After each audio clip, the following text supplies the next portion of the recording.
কাচ্চি রান্না কি খুব বেশি কঠিন? কাচ্চির যত সিক্রেট আছে সব কিন্তু এখানে, এবং আপনাদের দেখাবো যে আসলে ম্যাজিকটা কি। জীবনে যদি কেউ কাচ্চি রান্না নাও করে থাকেন, সেও আজকের রেসিপিটি দেখলে খুব সহজেই কাচ্চি রান্না করতে পারবেন। আজকে আমি দেখাবো কিভাবে খুব সহজেই কাচ্চি রান্না করা যায়। জাস্ট একটি মাত্র মশলা ব্যবহার করব। আসুন দেখাচ্ছি কিভাবে কাচ্চি রান্না করে, একদম খুব সহজভাবে। এখানে আমি 2 কেজি মাটন নিয়েছি। আমি কিন্তু এখানে হাড় চর্বি সহ মাংসটা নিয়েছি। প্রথমে আদা রসুন বাটা এখানে আমি 2 টেবিল স্পুনের মতো ইউজ করব। 1.5 টিস্পুন দিতে পারেন মরিচ করে।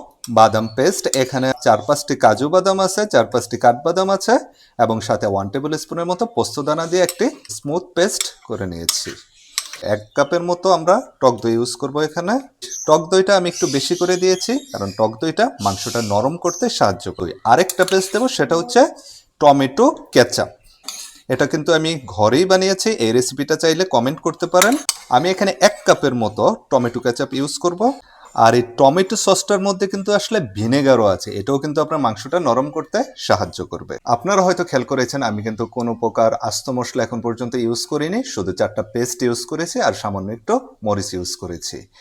আর আমি কিন্তু এখন সব মশলার পরিবর্তে জাস্ট একটি মশলা ব্যবহার করব, আর এই একটি মশলা ব্যবহার করলে আপনার অন্য কোনো মশলা দেওয়ার কোনো প্রয়োজন নেই।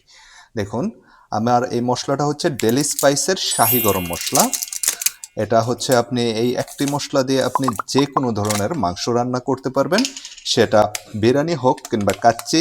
আপনি মেজবান রান্না করতে পারবেন, আপনি চুই ঝাল রান্না করতে পারবেন, যত ধরনের কাবাব আছে আপনি করতে পারবেন। যেহেতু আমি 2 কেজি নিয়েছি, 2 কেজির জন্য আমি এখানে 2 টেবিল স্পুন এই ডেলি স্পাইসের শাহি গরম মশলাটা ইউজ করব। আর এই ডেলি স্পাইসের শাহি গরম মশলাটা দিয়ে কাচ্চি রান্না করলে এটা খেয়ে আপনি তো এর প্রশংসা করবেনই, আপনার প্রতিবেশীও এর ঘ্রাণে পাগল হয়ে যাবে। কাচ্চিতে একটু বেশি করে পেঁয়াজ বেরেস্তা দেওয়ার চেষ্টা করবেন, এতে আসলে টেস্টটা অনেক ভালো আসে কাচ্চির। আমি আসলে গোল্ডেন কিসমিসটা ইউজ করে থাকি কাচ্চিতে, এটা টেস্টটা অনেকটা ভালো আসে। এখন আমি 1 টেবিল স্পুনের মতো ঘি দিয়ে দিব। এটা হচ্ছে গরুর খাঁটি ঘি। দিয়ে দেব একটু রোজ ওয়াটার, একটু কেওড়া জল। এই তেলটা হচ্ছে অনিয়ন ফ্রাই অয়েল। এই তেলটাই কিন্তু কাচ্চিতে ইউজ করব। কাচ্চির টেস্টের একটি সিক্রেট ইনগ্রেডিয়েন্টস কিন্তু এই অনিয়ন ফ্রাই অয়েল। আমি এখানে প্রায় 350 থেকে 400 ml ইউজ করব। এখানে আমি 5-6টি কাঁচামরিচ দিয়ে দিচ্ছি। সল্ট ইউজ করব 1 টিস্পুনের মতো। সুগার আমি যদি একটু রিপিট করি যে আমি এখানে কি কি দিলাম, একদম খুব সহজভাবে মনে রাখেন। আমি এতে 4টা পেস্ট দিয়েছি, আদা রসুন পেস্ট, বাদাম পেস্ট, টক দই, আর হচ্ছে টমেটো কেচাপ। এতে দিয়েছি পেঁয়াজ বেরেস্তা, 4-5টি কাঁচামরিচ, 1 টিস্পুন ঘি, আর একটি মাত্র মশলা আমরা ইউজ করেছি, সেটা হচ্ছে ডেলি স্পাইসের শাহি গরম মশলা। ডেলি স্পাইসের শাহি গরম মশলা নিয়ে নতুন করে বলার কিছু নেই, যারা ব্যবহার করেছে তারা জানে যে এই মশলাটা আসলে শুধু একটি মশলা নয়, এটা একটি জাদুকরি মশলা। এই একটি মাত্র মশলা থাকলে আপনার কিচেনের ঝামেলা প্রায় অর্ধেক কমে যাবে। আপনারা যারা আগে থেকে কাচ্চি রান্না করতে পারেন তারা খুব ভালো করে জানেন কাচ্চিতে কিন্তু অনেক অনেক মশলা দরকার হয়।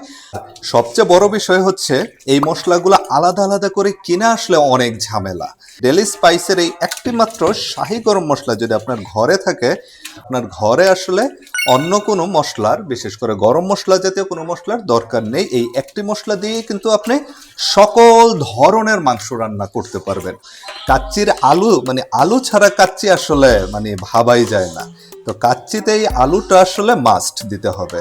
তো সম্পূর্ণ মশলাটা ভালোভাবে মিক্স করে ম্যারিনেটের উপরে আমরা আলুটা ছড়িয়ে দিব।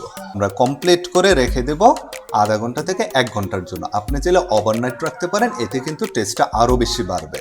আর ফাইনাল রেজাল্ট দেখার জন্য পেজটি ফলো করে রাখুন। নেক্সট ভিডিওটাই কিন্তু আসলে ফাইনালি কুক করার পর কাচ্চিটা কেমন হয়েছে এটা আমরা দেখাবো।